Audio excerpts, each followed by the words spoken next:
नमस्कार, मैं हूं साक्षी मुंगाई। एक तरफ पूर्व मुख्यमंत्री हरीश रावत हैं जो गैरसैंण को लेकर की अपनी चूक को भुला नहीं पा रही हैं। दूसरी तरफ प्रदेश के विधायक हैं जो जाड़े के डर से भरारीसैंण जा नहीं पा रहे हैं। उधर हरदा अफसोस के सागर में गोते लगाए जा रहे हैं। इधर विधायकगण गैरसैंण को सोचकर ही कपकपाए रहे हैं। वह रावत सोच में पड़े हैं कि क्यों गैरसैंण को लेकर दिल की नहीं सुनी, सिर्फ इस डर से कि साथीगढ़ रूठ न जाए। यहाँ मान्यों ने ठान ली है कि ग्रीष्मकालीन राजधानी का रुख नहीं करेंगे, चाहे विरोधियों को एक होना पड़ जाए। इतना ही नहीं, वहां एक लंबा चौड़ा संदेश लिखकर पूर्व सीएम ने अपनी गलती को जाहिर कर लिया और यहां विधायकों ने स्पीकर को हस्ताक्षर युक्त एक पत्र लिखकर गैरसैंण को फिर से गैर कर दिया। मैं जानती हूं आपके मन में कई सवाल है। सवाल की हरीश रावत को किस बारे में प्रदेश से माफी मांगने की जरूरत लगी? सवाल की विधायकों ने विस अध्यक्ष को दिए पत्र में क्या फरियाद लिखी? प्रश्न की हरदा को अतीत की किस गलती का एहसास आज सता रहा है? प्रश्न की घोर उपेक्षा का शिकार रहा गैरसैंण फिर सन्नाटे की चौखट पर क्यों जा रहा है? सवाल कई हैं जिनके जवाब जानने के लिए आइए प्रदेश के साथ ही रिपोर्ट देखते हैं।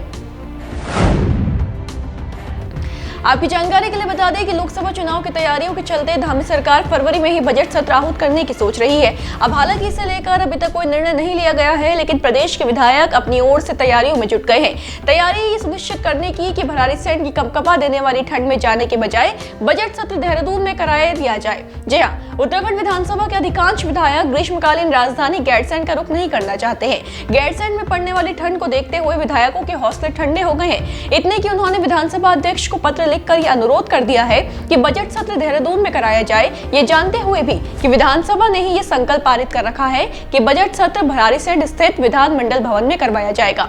इस अनुरोध के बारे में जानने से भी ज्यादा हैरानी आपको ये जानकर होगी कि अध्यक्ष से ऐसा आग्रह करने वाले किसी एक दो पार्टी के एक दो विधायक नहीं है, बल्कि लगभग सभी दलों के विधायक यही चाहते हैं। उत्तराखंड के ज्वलन मुद्दों पर भले ही राजनीतिक दल आपको साथ आते न दिखे, ज्वलन छोड़िए किसी आम मुद्दे पर भी संभवतः आपको विरोधियों के सुर एक होते हुए ना दिखाई दिए हों, लेकिन ना जाने क्यों कि भरारीसैंण में ऐसा करिश्मा है कि इसका नाम आते ही विरोधी एक हो जाते हैं। बाकायदा एक कागज पर तमाम दलों के नेता अपने अपने नाम के हस्ताक्षर कर देते हैं, ये जाहिर करने के लिए कि हम सबका सोचना इस मुद्दे पर एक ही है। हर बार यही होता है, इस बार भी यही हुआ। गजब है कि बजट सत्र देहरादून में कराए जाने वाले आग्रह पत्र में 40 से अधिक विधायकों ने साइन किया है। इसमें भाजपा के विधायक, कांग्रेस के एमएलए, बसपा के विधायक और तो और निर्दलीय विधायक भी शामिल है। खास बात यह है कि संसदीय मंत्री प्रेमचंद अग्रवाल भी गैरसैंण में सत्र करवाने के पक्ष में नजर नहीं आ रहे हैं।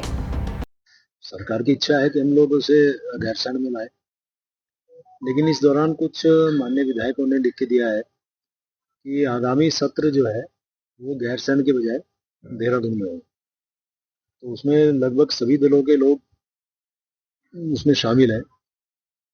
अब चूंकि कई चीजें देखी जाती हैं, सामान्य रूप से जब वहां पर सत्र होगा, ये बात तो ठीक है, वहां बहुत ठंड होगी और हमने तो ठंड के दौरान भी वहां पर सत्र किए हैं। ये परिस्थिति को देखते हुए तय करेंगे कि अब हम लोग सत्र कहाँ करें, क्योंकि माननीय विधायकों की भावनाओं को भी हमें देखना होगा। सभी चीज देखते हुए तब निर्णय लेंगे कि सत्र हम कहाँ पे आहूत करें। लगता है मानो भरारीसैंण की ठंड से या तो दलगत भावना जम गई है या फिर गल गई है। अच्छा, बजट सत्र भरारीसैंण स्थित विधानमंडल भवन में क्यों नहीं होना चाहिए, इस पर जो तर्क दिए गए हैं वो भी बड़े रोचक हैं।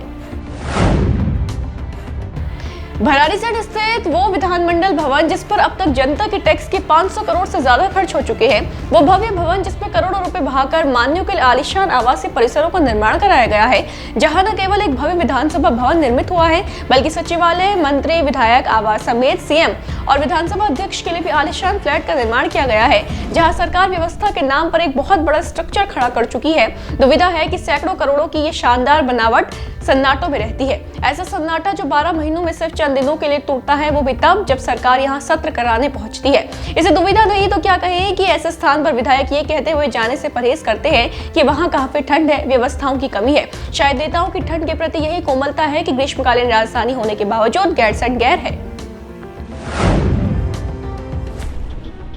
उत्तराखंड में गैरसैंण को लेकर जनभावनाएं केवल सोशल मीडिया, टीवी और अखबारों की सुर्खियों तक ही सीमित है। पिछले 22 सालों में गैरसैंण पर ग्रीष्मकालीन राजधानी के रूप में सैकड़ों करोड़ तो खर्च हुए, लेकिन यहाँ के वीरान सड़कों पर सरकारी चहलकदमी कभी नहीं बढ़ सकी। गौर कीजिए कि गैरसैंण में विधानसभा सत्र की शुरुआत साल 2014 से हुई थी। आपको हैरानी होगी जानकर कि उसके बाद से अब तक यहाँ महज 30 दिन ही सत्र चला है। उसमें भी ऐसा बहुत ही कम हुआ जब गैरसैंण में सत्र 4-5 दिन से अधिक चला हो। अब विचार का विषय है कि कहाँ तो पूर्व सीएम हरीश रावत इसलिए अफसोस जता रहे हैं कि अपनी सरकार रहते रहते उन्होंने गैरसैंण को स्थायी राजधानी घोषित नहीं किया और कहा चंद दिनों के सत्र के लिए भी विधायक वहां नहीं जाना चाहते।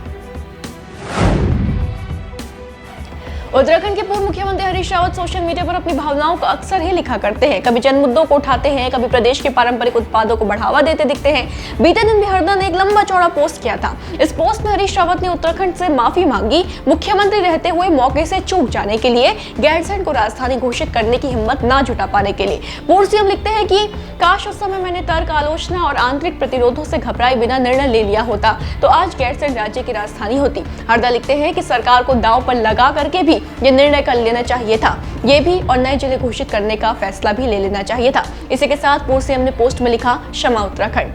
अब कहां तो हरीश रावत गैरसैंण को लेकर कोई ठोस फैसला न ले पाने के लिए अफसोस जता रहे हैं और कहां विधायक सत्र के लिए भी वहां जाने से हिचकिचा रहे हैं। खैर, सत्र कहां होगा, कब होगा, इसका फैसला जल्द ही हो जाएगा। 14 फरवरी यानी कि कल मंत्रिमंडल की बैठक है, वहां बजट सत्र के स्थान और तारीख को लेकर चर्चा होगी। देखना यह है कि क्या फैसला लिया जाता है, विधायकों की गुरेज की फिक्र की जाती है या फिर गैरसैंण की अहमियत पर चर्चा होती है। होगा जो भी आपके लिए लेकर आएंगे। बने रहे देवभूमि इनसाइडर के साथ। डाउनलोड करें देवभूमि इनसाइडर।